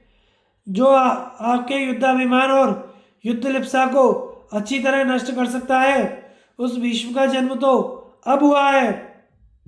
तब परशुराम जी ने हंसकर कहा, भीष्म, तुम संग्राम भूमि में मेरे साथ युद्ध करना चाहते हो, यह बड़ी प्रसन्नता की बात है। अच्छा लो, मैं कुरुक्षेत्र चलता हूँ, तुम भी वहीं आ जाना। वहाँ सैकड़ों बाणों से बीत कर मैं तुम्हें धराशायी कर दूंगा। उस दीन दशा में तुम्हें तुम्हारी माता गंगा देवी भी देखेगी। चलो, रथ आदि युद्ध की सामग्री ले चलो। तब मैंने परशुराम जी को प्रणाम करके कहा, जो आज्ञा। इसके बाद परशुराम जी तो कुरुक्षेत्र चले गए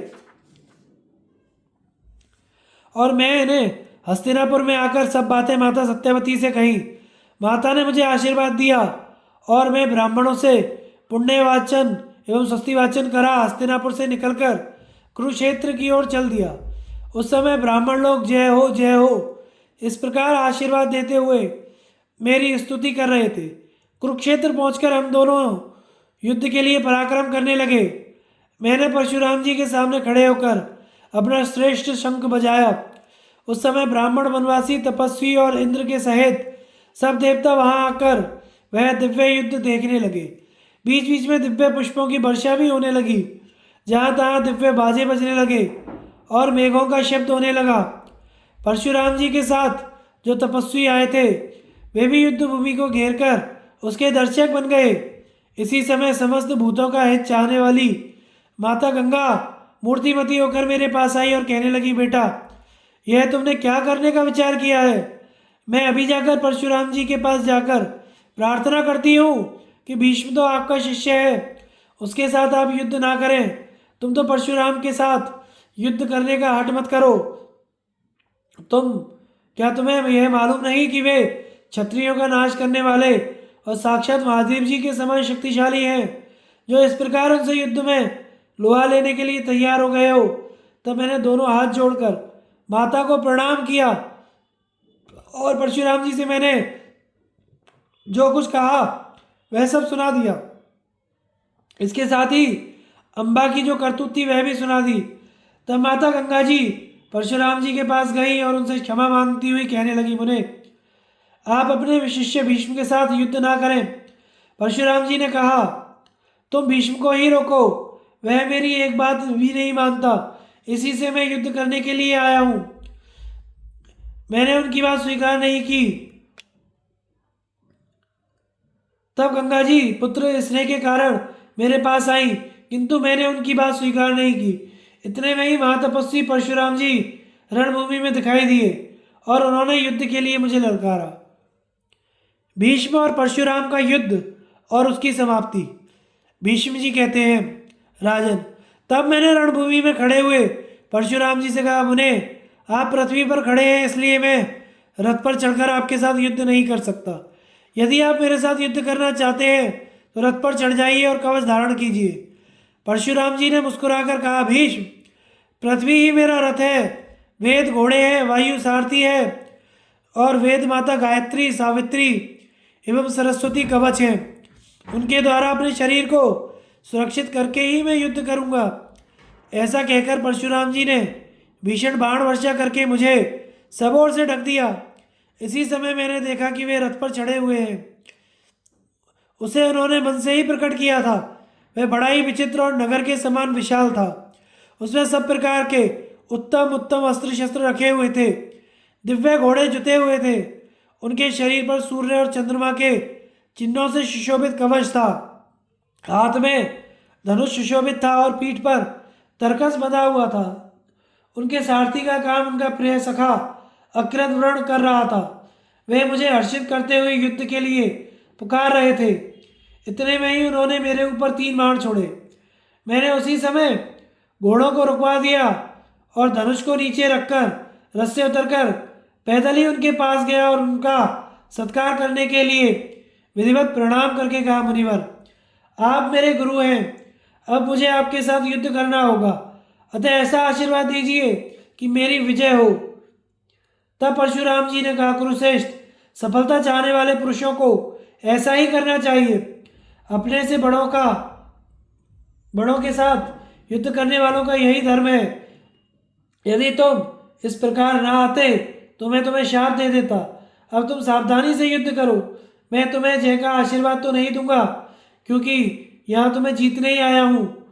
जाओ, अब युद्ध करो, मैं तुम्हारे बर्ताव से बहुत प्रसन्न हूँ। तब मैंने उन्हें प्रणाम किया और तुरंत ही रथ पर चढ़कर शंख बजाया। इसके बाद हम एक दूसरे को परास्त करने की इच्छा से बहुत दिनों तक युद्ध करते रहे। इस युद्ध में परशुराम जी ने मेरे ऊपर 169 बाण छोड़े। तब मैंने भाले की जाति का एक तीक्ष्ण बाण छोड़कर उनके धनुष का किनारा काट दिया और 100 बाण छोड़कर उनके शरीर को बीन दिया। उनसे पीड़ित होकर वे अचेत से हो गए। इससे मुझे बड़ी दया आई और धैर्य धारण करके कहा, युद्ध और छात्र धर्म को धिक्कार है। इसके बाद मैंने उन पर और बाण नहीं छोड़े।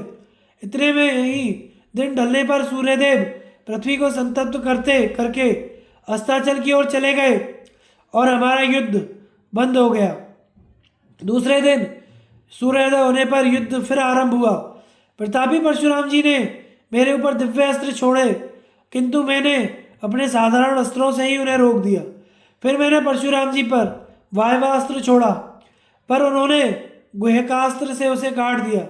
इसके बाद मैंने अभिमंत्रित करके आग्नेयास्त्र का प्रयोग किया। उसे भगवान परशुराम जी ने वारुणास्त्र से रोक दिया। इस प्रकार मैं परशुराम जी के दिव्य अस्त्रों को रोकता रहा और शत्रुदमन परशुराम जी मेरे दिव्य अस्त्रों को विफल करते रहे। तब उन्होंने क्रोध में भरकर मेरी छाती में बाण मारे। इससे मैं रथ पर गिर गया। उस समय मुझे अचेत देखकर तुरंत ही सारथी रणभूमि से अलग ले गया। चेत होने पर जब मुझे सब बातों का पता लगा तो मैंने सारथी से कहा, सारथे, अब मैं तैयार हूँ, तो मुझे परशुराम जी के पास ले चल। बस सारथी तुरंत ही मुझे लेकर चल दिया। कुछ ही देर में मैं परशुराम जी के सामने पहुँच गया। वहाँ पहुँचते ही उनका अंत करने के विचार से एक चमचमाता हुआ काल के समान कराल बाण छोड़ा। उसकी गहरी चोट खाकर परशुराम जी रणभूमि में अचेत हो गए। इससे सब लोग घबराकर हाहाकार करने लगे। मूर्छा टूटने पर वे खड़े हुए और अपने धनुष पर बाण चढ़ाकर बड़ी विह्वलता से कहने लगे, भीष्म, खड़ा तो रहे, अब मैं तुझे नष्ट किए देता हूँ। धनुष से छूटने पर वह बाण मेरे दाएं कंधे पर लगा। उसके प्रहार से वह झोंके खाते हुए वृक्ष के समान बड़ा ही विकल हो गया। फिर मैं भी बड़ी फुर्ती से बाण बरसाने लगा, किंतु वे बाण अंतरिक्ष में ही रह गए। इस प्रकार मेरे और परशुराम के बाणों ने आकाश को ऐसा ढांप लिया कि पृथ्वी पर सूर्य का ताप पड़ना बंद हो गया। वायु की गति रुक गई। इस प्रकार असंख्य बाण पृथ्वी पर गिरने लगे। परशुराम जी ने क्रोध में भरकर मुझ पर असंख्य बाण छोड़े। मैंने अपने सर्प के समान बाणों से उन्हें काट काट कर पृथ्वी पर गिरा दिया। इसी तरह अगले दिन भी हमारा घोर संग्राम होता रहा। परशुराम जी बड़े शूरवीर और दिव्य अस्त्रों के पारदर्शी थे। वे रोज रोज मेरे ऊपर दिव्य अस्त्रों का ही प्रयोग करते, किंतु मैं उन्हें अपने प्राणों की बाजी लगाकर उनके विरोधी अस्त्रों को नष्ट कर देता। इस प्रकार जब मैंने अस्त्रों से ही उनके दिव्य अस्त्रों को नष्ट कर दिया तो वे बड़े ही कुपित हुए और प्राणपण से मेरे साथ युद्ध करने लगे। दिन भर बड़ा भीषण युद्ध हुआ। आकाश में धूल छाई हुई थी, उसी की ओट में भगवान भास्कर अस्त हो गए। संसार में निशा देवी का राज्य हो गया। सुखप्रद शीत पवन चलने लगी। बस हमारा युद्ध भी रुक गया। इसी तरह 23 दिन तक हमारा संग्राम होता रहा।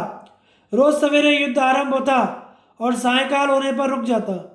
उस रात में ब्राह्मण, पितर और देवता आदि को नमस्कार कर एकांत में शैया पर पड़ा पड़ा विचारने लगा कि परशुराम जी से मेरा भीषण युद्ध होते आज बहुत दिन हो गए। परशुराम जी बड़े पराक्रमी हैं, संभवतः मैं उन्हें युद्ध में नहीं जीत सकता। यदि उन्हें जीतना मेरे लिए संभव हो तो आज रात मैं देवता लोग प्रसन्न होकर मुझे आशीर्वाद दें। और इस प्रकार प्रार्थना कर मैं दाईं करवट से सो गया। स्वप्न में मुझे 8 ब्राह्मणों ने दर्शन दिया और चारों ओर से घेर कर कहा, भीष्म तुम खड़े हो जाओ, डरो मत, तुम्हें किसी प्रकार का भय नहीं है। हम तुम्हारी रक्षा करेंगे क्योंकि तुम हमारे अपने ही शरीर हो। परशुराम तुम्हें युद्ध में किसी प्रकार जीत नहीं सकते। देखो, यह प्रस्वाप नाम का अस्त्र है, इसके देवता प्रजापति हैं। इसका प्रयोग तुम स्वयं ही जान जाओगे क्योंकि अपनी पूर्व देह में तुम्हें इसका ज्ञान था। इसे परशुराम जी अथवा पृथ्वी पर कोई दूसरा मनुष्य नहीं जानता। तुम इसे स्मरण करो और इसी का प्रयोग करो। यह स्मरण करते ही तुम्हारे पास आ जाएगा। इससे परशुराम जी की मृत्यु भी नहीं होगी, इसलिए तुम्हें कोई पाप भी नहीं लगेगा। इस अस्त्र की पीड़ा से वे चेत होकर सो जाएंगे। इस प्रकार उन्हें परास्त करके तुम संबोधनास्त्र से फिर जगा देना। बस अब सवेरे उठकर तुम ऐसा ही करो। मरे और सोए हुए पुरुष को तो हम समान ही समझते हैं। परशुराम जी की मृत्यु तो कभी हो ही नहीं सकती, अतः उनका सो जाना ही मृत्यु के समान है। ऐसा कहकर वे 8 ब्राह्मण अंतर्ध्यान हो गए। उन 8 के रूप समान थे और वे सभी बड़े तेजस्वी थे। रात बीतने पर मैं जागा। उस समय स्वप्न की याद आने पर मुझे बड़ी प्रसन्नता हुई। थोड़ी देर में हमारा तुमुल युद्ध छिड़ गया। उसे देखकर सबके रोंगटे खड़े हो जाते थे। परशुराम जी मेरे ऊपर बाणों की वर्षा करने लगे और मैं अपने बाण समूह से उसे रोकता रहा। इतने में ही उन्होंने अत्यंत क्रोध में भरकर मेरे ऊपर काल के समान कराल बाण छोड़ा। वह सर्प के समान सनसनाता हुआ मेरी छाती में आ लगा। इससे मैं लहूलुहान होकर पृथ्वी पर गिर गया। चेत होने पर मैंने एक वज्र के समान प्रज्वलित शक्ति छोड़ी। वह उन विप्रवर की छाती में जा लगी। इससे वे तिलमिला उठे और कष्ट से कांपने लगे। सावधान होने पर उन्होंने मेरे ऊपर ब्रह्मास्त्र छोड़ा। उसे नष्ट करने के लिए मैंने भी ब्रह्मास्त्र का ही प्रयोग किया। उसने प्रज्वलित होकर प्रलय काल का सा दृश्य उपस्थित कर दिया। वे दोनों ब्रह्मास्त्र बीच में ही टकरा गए। इससे आकाश में बड़ा भारी तेज प्रकट हो गया। उसकी ज्वाला से सभी प्राणी विकल हो गए तथा उनके तेज से संतप्त होकर ऋषि, मुनि, गंधर्व तथा देवताओं को भी बड़ी पीड़ा होने लगी। पृथ्वी डगमगाने लगी और सभी प्राणियों को बड़ा कष्ट हुआ। आकाश में आग लग गई और दशों दिशाओं में धुआं भर गया तथा देवता, असुर और राक्षस हाहाकार करने लगे। इसी समय मेरा विचार प्रस्वापास्त्र को छोड़ने का हुआ। संकल्प करते ही वह मेरे मन में प्रकट हो गया। उसे छोड़ने के लिए उठाते ही आकाश में बड़ा कोलाहल होने लगा और नारद जी ने मुझसे कहा, कुरुनंदन देखो, आकाश में खड़े ये देवता लोग तुम्हें रोकते हुए कह रहे हैं कि तुम प्रस्वापास्त्र का प्रयोग मत करो। परशुराम जी तपस्वी, ब्रह्मज्ञ ब्राह्मण और तुम्हारे गुरु हैं। तुम्हें किसी भी प्रकार उनका अपमान नहीं करना चाहिए। इसी समय मुझे आकाश में वे 8 ब्रह्मवादी ब्राह्मण दिखाई दिए। उन्होंने मुस्कुराते हुए मुझे धीरे से कहा, भरतश्रेष्ठ, जैसा नारद जी कहते हैं वैसा ही करो। इनका कथन लोगों के लिए बड़ा कल्याणकारी है। तब मैंने उस महान अस्त्र को धनुष से उतार लिया और विधिवत ब्रह्मास्त्र को ही प्रकट किया। मैंने प्रसवास्त्र को उतार लिया है। यह देखकर परशुराम जी बड़े प्रसन्न हुए और सहसा कह उठे कि मेरी बुद्धि कुंठित हो गई है। भीष्म ने मुझे परास्त कर दिया है। इतने में ही उन्हें अपने पिता जमदग्नि जी और माननीय पितामह दिखाई दिए।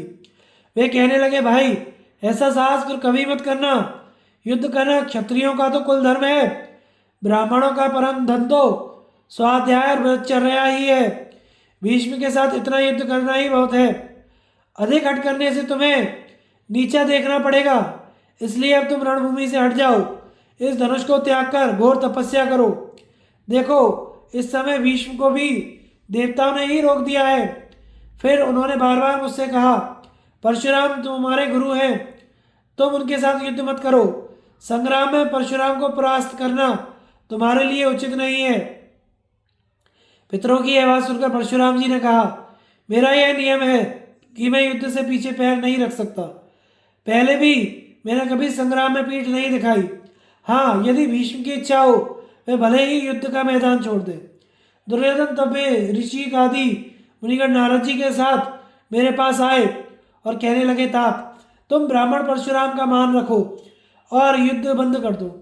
तब मैंने क्षात्र धर्म का विचार कर उनसे कहा, मुनिगण मेरा तो यह नियम है कि पीठ पर बाणों की बौछार सहते हुए युद्ध से कभी मुख नहीं मोड़ सकता। मेरा यह निश्चय विचार है कि लोभ से, कृपणता से, भय से या धन के लोभ से मैं अपने सनातन धर्म का त्याग नहीं करूंगा। इसी समय नारद आदि मुनिगण और मेरी माता भागीरथी भी रणभूमि में विद्यमान थी। मैं उसी प्रकार धनुष चढ़ाए दृढ़ युद्ध का निश्चय किए खड़ा रहा।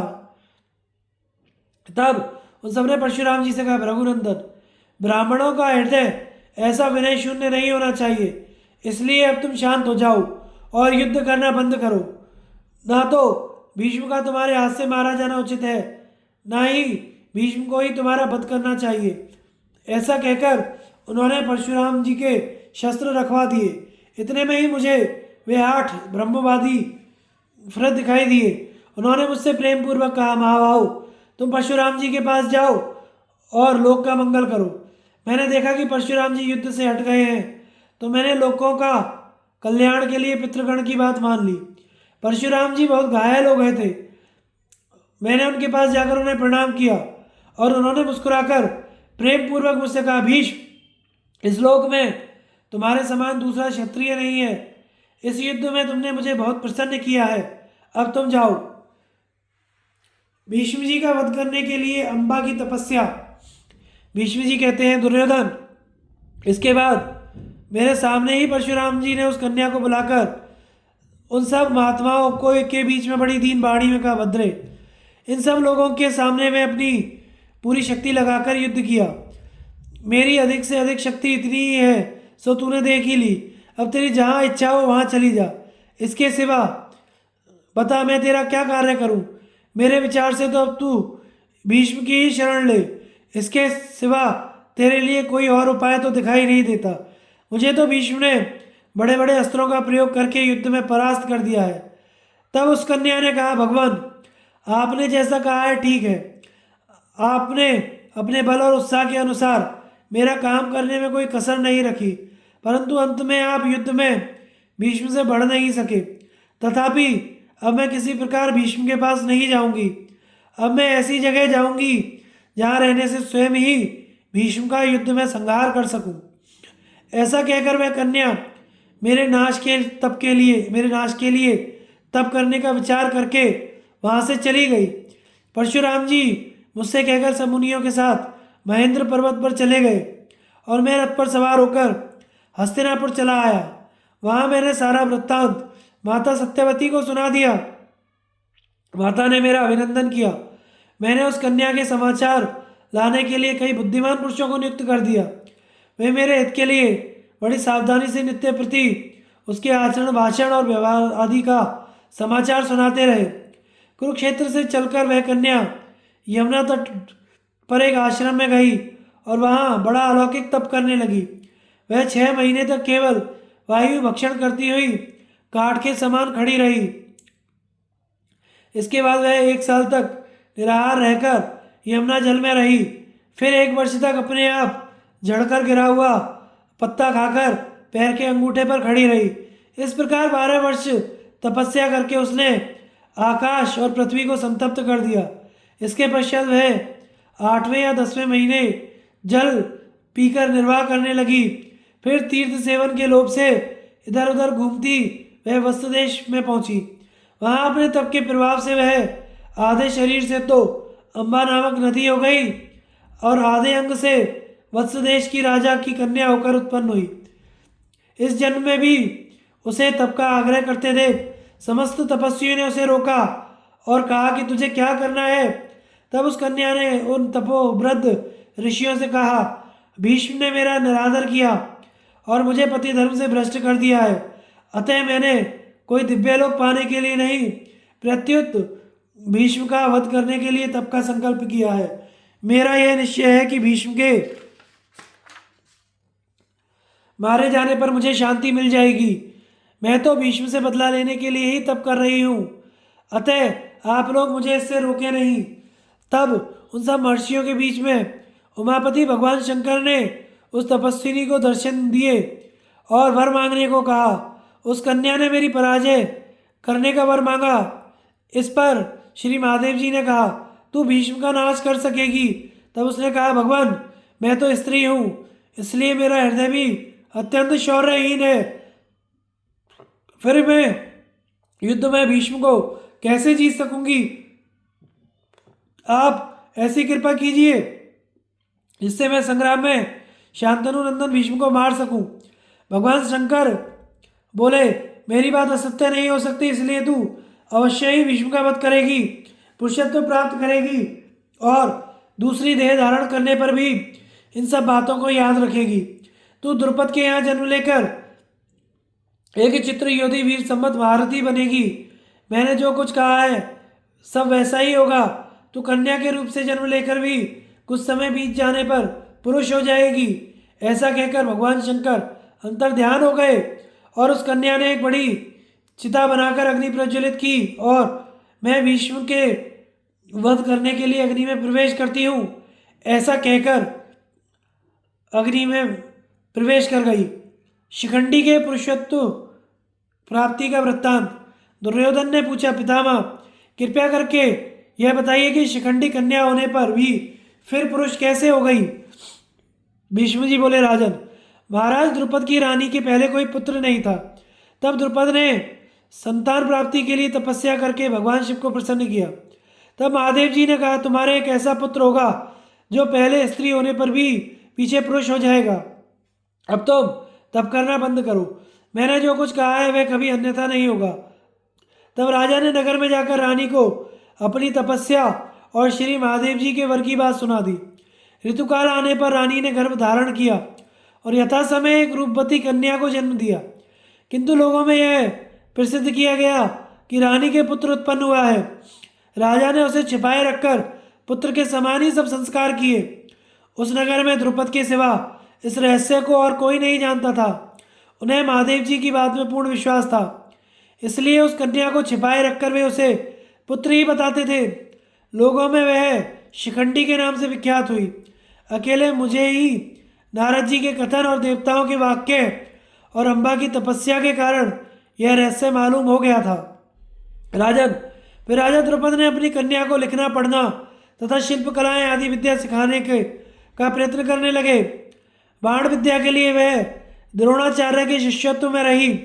एक बार रानी ने कहा, महाराज महादेव की बात किसी प्रकार मिथ्या नहीं हो सकती, इसलिए मैं जो बात कहती हूँ आपको भी वही उचित जान पड़े तो कीजिए। आप विधि पूर्वक इसका किसी कन्या से विवाह कर दीजिए, महादेव जी की बात सत्य होकर ही रहेगी, इसमें मुझे कोई संदेह नहीं है। उन दोनों ने वैसा ही निश्चय कर दशाण देश के राजा की कन्या को वर्ण किया। तब दशाण राज हिरण्यवर्मा ने शिखंडी को के साथ अपनी कन्या का विवाह कर दिया। विवाह के बाद शिखंडी कांपिल्य नगर में आकर रहा। वहाँ हिरण्यवर्मा की कन्या को मालूम हुआ कि यह तो स्त्री है। तब उसने अपनी दाइयों और सखियों के सामने बड़े संकोच से यह बात खोल दी। यह सुनकर उन्हें बड़ा दुख हुआ। उन्होंने राजा को यह समाचार सुनाने के लिए अपनी दूतियां भेजी। यह सब वृत्तांत दशाणपर्ण के राजा को सुनाया। सुनते ही राजा क्रोध में भर गया और उसने द्रुपद के पास अपना दूत भेजा। दूत ने राजा द्रुपद के पास आकर उन्हें एकांत में ले जाकर कहा, राजन, आपने दशाण राज को धोखा दिया है, इसलिए उन्होंने बड़ा क्रोध में भरकर कहा है कि तुमने मोहवश अपनी कन्या के साथ मेरी कन्या का विवाह कराकर मेरा बड़ा अपमान किया है। तुम्हारा यह विचार बड़ा ही खोटा था, इसलिए अब तुम इस धोखे का फल भोगने के लिए तैयार हो जाओ। अब तुम्हारे कुटुंब और मंत्रियों सहित तुम्हें नष्ट कर दूंगा। राजन, दूत की यह बात सुनकर पकड़े हुए चोर के समान द्रुपद का मुंह बंद हो गया। उन्होंने कहा, ऐसी बात नहीं है। यह कहकर उस दूत के द्वारा अपने संबंधी को मनाने के लिए बड़ा प्रयत्न किया, किंतु हिरण्यवर्मा फिर भी पक्का पता लग गया कि वह पांचाल राज की पुत्री ही है, इसलिए वह तुरंत ही पांचाल देश पर चढ़ाई करने के लिए नगर से बाहर निकल पड़ा। उस समय उसके साथी राजाओं ने यही निश्चय किया कि यदि शिखंडी कन्या हो तो हम लोग पांचाल राज को कैद करके उसे अपने नगर में ले आएंगे तथा पांचाल देश में दूसरे राजा को गद्दी पर बैठा देंगे। फिर द्रुपद और शिखंडी को मार डालेंगे। दशाण राज के पास दूत भेजकर शोकाकुल द्रुपद ने एकांत में ले जाकर अपनी स्त्री से कहा, इस कन्या के विषय में तो हमसे बड़ी मूर्खता हो गई, अब हम क्या करेंगे। शिखंडी के विषय में अब सबको शंका हो रही है कि यह कन्या है। यही सोचकर दशाण राज ने भी ऐसा ही समझा है कि मुझे धोखा दिया गया, इसलिए वह अपने मित्र और सेना के साथ मेरा नाश करने के लिए आ रहा है। अब तुम्हें जिसमें हित दिखाई देता हो वह बात बताओ, मैं वैसा ही करूँगा। तब रानी ने कहा, सत्पुरुषों ने देवताओं का पूजन करना संपत्तिशालियों के लिए श्रेष्ठकर माना है, फिर जो दुख के समुद्र में गोते खा रहा हो उसकी तो बात ही क्या। इसलिए आप देवाराधन के लिए ब्राह्मणों का पूजन करें और मन में ऐसा संकल्प करें कि दशाण राज युद्ध किए बिना ही लौट जाए, फिर देवताओं के अनुग्रह से सब काम ठीक हो जाएगा। देवताओं की कृपा और मनुष्य का उद्योग, ये दोनों जब मिल जाते हैं तो कार्य पूर्णतया सिद्ध हो जाता है। यदि इनमें आपस में विरोध रहता है तो सफलता नहीं मिलती। अतः आप मंत्रियों द्वारा नगर के शासन का सुप्रबंध कर देवताओं का यथेष्ट पूजन कीजिए। अपने माता पिता को इस प्रकार बात करते और शोकाकुल होते देख शिखंडी भी लज्जित सी होकर सोचने लगी कि ये दोनों मेरे कारण ही दुखी हैं, इसलिए उसने प्राण त्यागने का निश्चय किया। यह सोचकर वह घर से निकलकर एक निर्जन वन में चली गई। इस वन की रक्षा स्थूणाकर्ण नाम का एक समृद्धशाली यक्ष करता था। वहाँ उसका एक भवन भी बना हुआ था। शिखंडिनी उसी वन में चली गई। उसने बहुत समय तक निराहार रहकर अपने शरीर को सुखा डाला। एक दिन स्थूणाकर्ण ने उसे दर्शन देकर पूछा, कन्या, तेरा यह अनुष्ठान किस उद्देश्य से है? तू मुझे अभी बता, मैं तेरा काम कर दूंगा। शिखंडिनी ने कहा, तुमसे मेरा काम नहीं हो सकेगा, किंतु यक्ष ने यही कहा कि मैं उसे जल्दी कर दूंगा। मैं कुबेर का अनुचर हूँ और वर देने के लिए ही आया हूँ। तुझे जो कहना हो वह कह दे, मैं तुझे ना देने योग्य वस्तु भी दे दूंगा। तब शिखंडी ने अपना सारा वृत्तांत स्थूणाकर्ण से कह दिया और कहा कि तुमने मेरा दुख दूर करने की प्रतिज्ञा की है, अतः ऐसा करो कि मैं तुम्हारी कृपा से एक सुंदर पुरुष बन जाऊं। जब तक दशाण राज मेरे नगर तक पहुंचे उससे पहले ही तुम मुझ पर यह कृपा कर दो।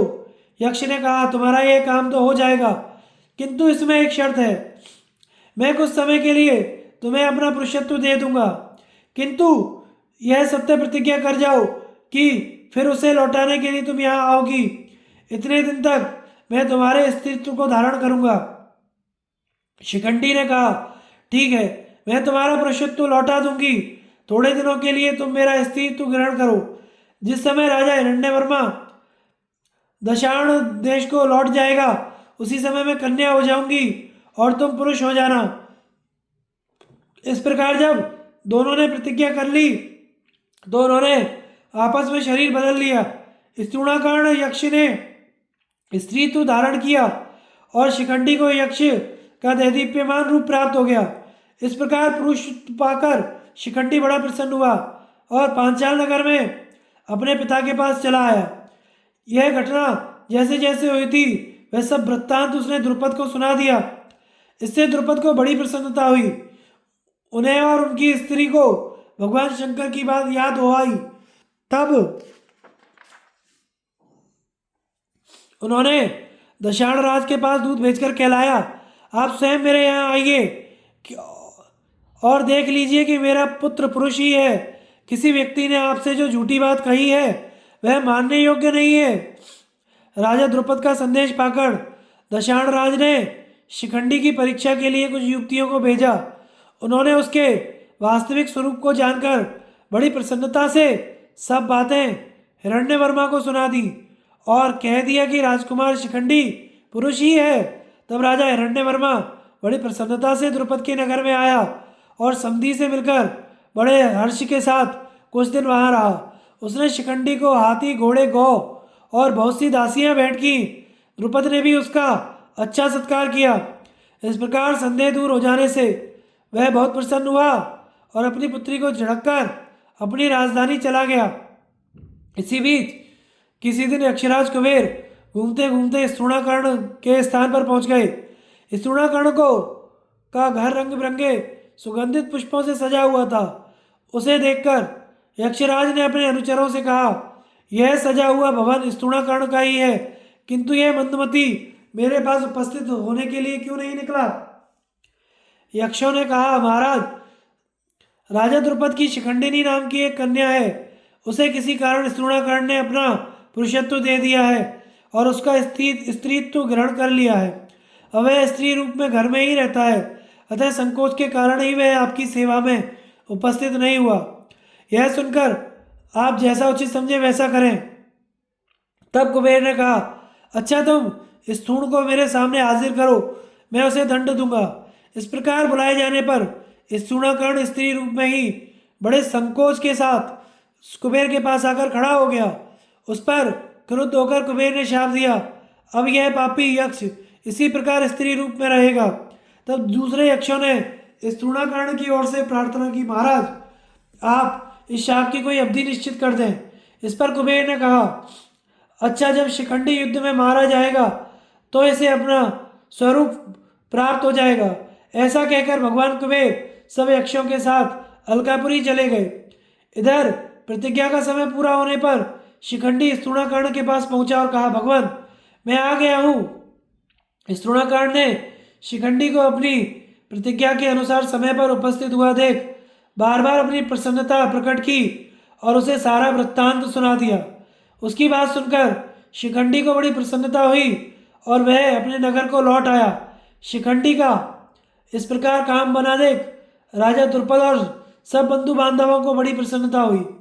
इसके बाद द्रुपद ने उसे धनुर्विद्या सीखने के लिए द्रोणाचार्य को सौंप दिया। फिर शिखंडी और धृष्टद्युम्न ने तुम्हारे साथ ही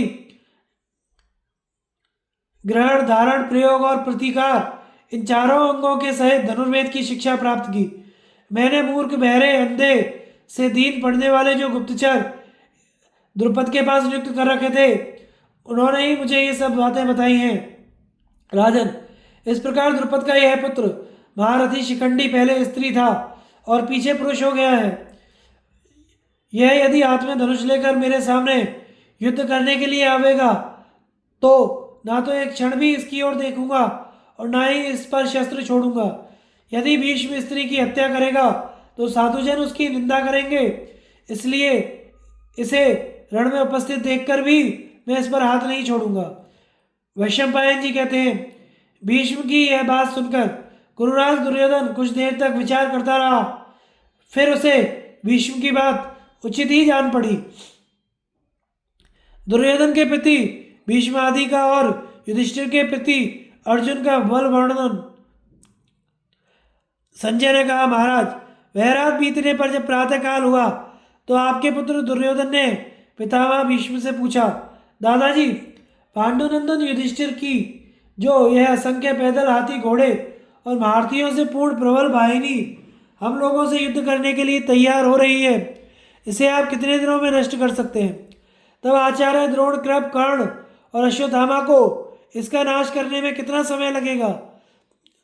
मुझे यह बहुत दिनों से जानने की इच्छा है, कृपया करके बतलाइए।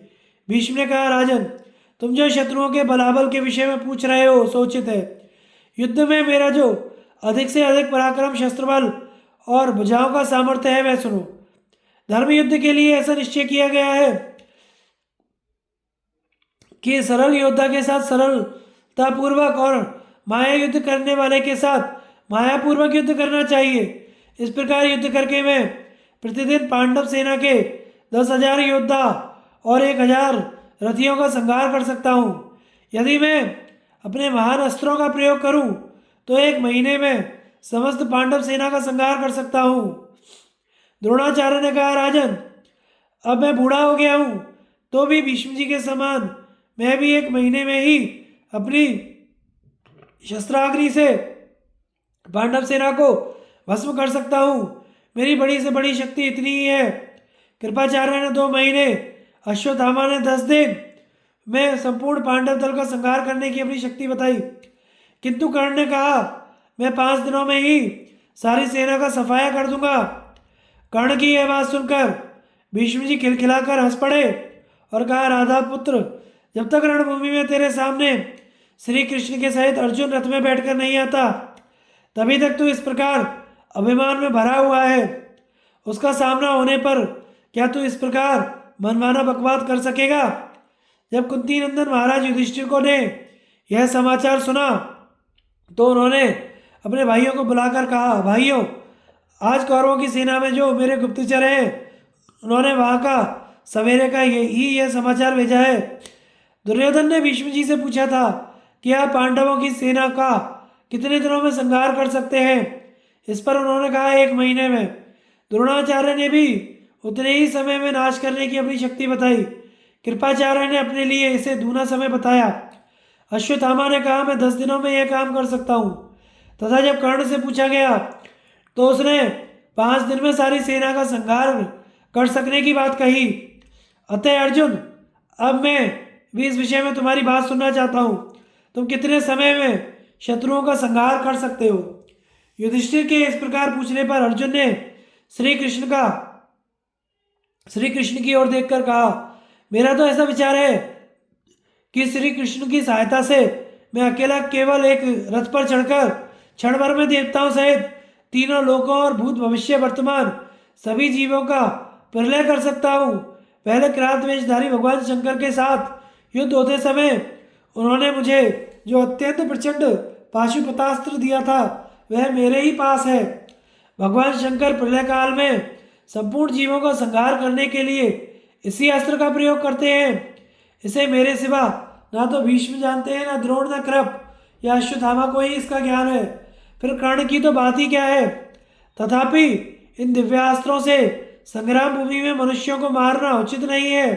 हम तो सीधे सीधे युद्ध से ही शत्रुओं को जीत लेंगे। इसी प्रकार आपके सहायक ये अन्यान्य वीर भी पुरुषों में सिंह के समान हैं। ये सभी दिव्य अस्त्रों के ज्ञाता हैं और युद्ध के लिए उत्सुक हैं। इन्हें कोई नहीं जीत सकता। ये रणांगण में देवताओं की सेना का भी संहार कर सकते हैं।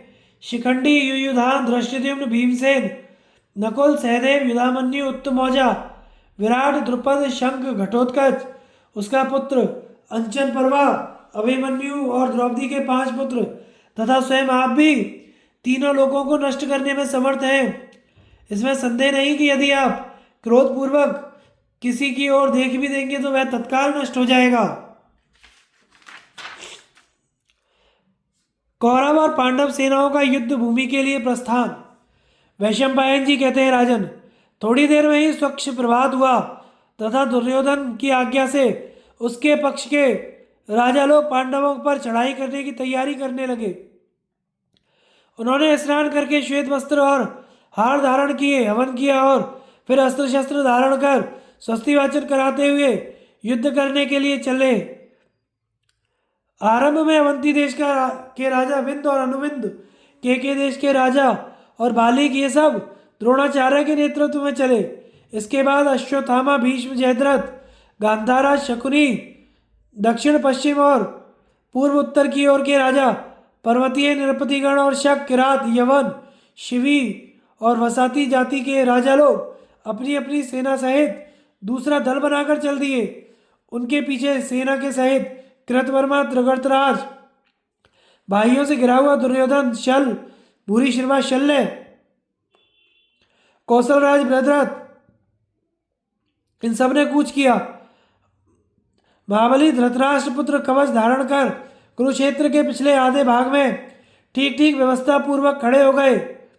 दुर्योधन ने अपने शिविर को इस प्रकार सुसज्जित कराया था कि वह दूसरे हस्तिनापुर के समान ही जान पड़ता था। इसलिए बहुत चतुर नागरिकों को भी उसमें और नगर में कोई भेद नहीं जान पड़ता था। और सब राजाओं के लिए भी उसने वैसे ही सैकड़ों हजारों डेरे डलवाए थे। उस 5 योजन घेरे के रणांगन में उसने सैकड़ों छावनियां डाली थी। उन छावनियों में राजा लोग अपने अपने बल और उत्साह के साथ ठहरे हुए थे। राजा दुर्योधन ने उन आए हुए राजाओं को उनकी सेना के सहित सब प्रकार के उत्तम उत्तम भक्ष्य तथा भोज्य सामग्री देने का प्रबंध किया था। वहाँ जो व्यापारी और दर्शक लोग आए थे उन सबकी भी वह विधिवत देखभाल करता था। इसी प्रकार महाराज युधिष्ठिर ने भी धृष्टद्युम्न आदि वीरों को रणभूमि में चलने की आज्ञा दी। राजाओं के हाथी, घोड़े, पैदल और वाहनों के सेवक तथा शिल्पियों के लिए अच्छी से अच्छी भोजन सामग्री देने का आदेश दिया। फिर धृष्टद्युम्न के नेतृत्व में अभिमन्यु, भरत और द्रौपदी के 5 पुत्रों को रणांगण में भेजा। इसके बाद भीमसेन, सात्यकी और अर्जुन दूसरे सैन्य समुदाय के साथ चलने लगे। इन उत्साही वीरों का हर्षनाद आकाश में गूंजने लगा। इन सबके पीछे विराट, द्रुपद तथा दूसरे राजाओं के साथ वे स्वयं चले। उस समय धृष्टद्युम्न की अध्यक्षता में चलती हुई वह पांडव सेना भरी हुई गंगा जी के समान मंद गति से चलती हुई दिखाई देती थी। थोड़ी दूर जाकर राजा युधिष्ठिर ने धृतराष्ट्र के पुत्रों को भ्रम में डालने के लिए अपनी सेना का दोबारा संगठन किया। उन्होंने द्रौपदी के पुत्र अभिमन्यु, नकुल, सहदेव और समस्त प्रभद्रक वीरों को 10,000 घुड़सवार, 2,000 गजारोही, 10,000 पैदल और 500 रथियों के साथ भीमसेन के नेतृत्व में पहला दल बनाकर चलने की आज्ञा दी। बीच के दल में विराट, जयसेन, पांचाल राजकुमार, युधामन्यु और उत्तमौजा को रखा। इसके पीछे मध्य भाग में ही श्री कृष्ण और अर्जुन चले। उनके पीछे पीछे सब और 20,000 घुड़सवार, 5,000 गजारोही तथा अनेकों रथी और पैदल धनुष, खड़ग, गदा एवं तरह तरह के अस्त्र शस्त्र लिए चल रहे थे।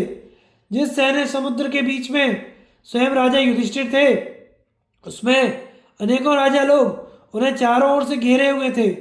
महाबली सात्यकी भी लाखों रथियों के साथ सेना को आगे बढ़ाए ले जा रहा था। पुरुष श्रेष्ठ छत्रदेव और ब्रह्मदेव सेना के जघन स्थान की रक्षा करते हुए पिछले भाग में चल रहे थे। इनके सिवा और भी बहुत से छकड़े, दुकानें, सवारियां तथा हाथी, घोड़े आदि सेना के साथ थे। उस समय उस रण क्षेत्र में लाखों वीर बड़ी उमंग से भेरी और शंखों की ध्वनि कर रहे थे। उद्योग पर्व समाप्त। आगे की कथा का प्रसारण हम अगले भाग में करेंगे। हमारे चैनल को लाइक, शेयर और सब्सक्राइब करें। धन्यवाद।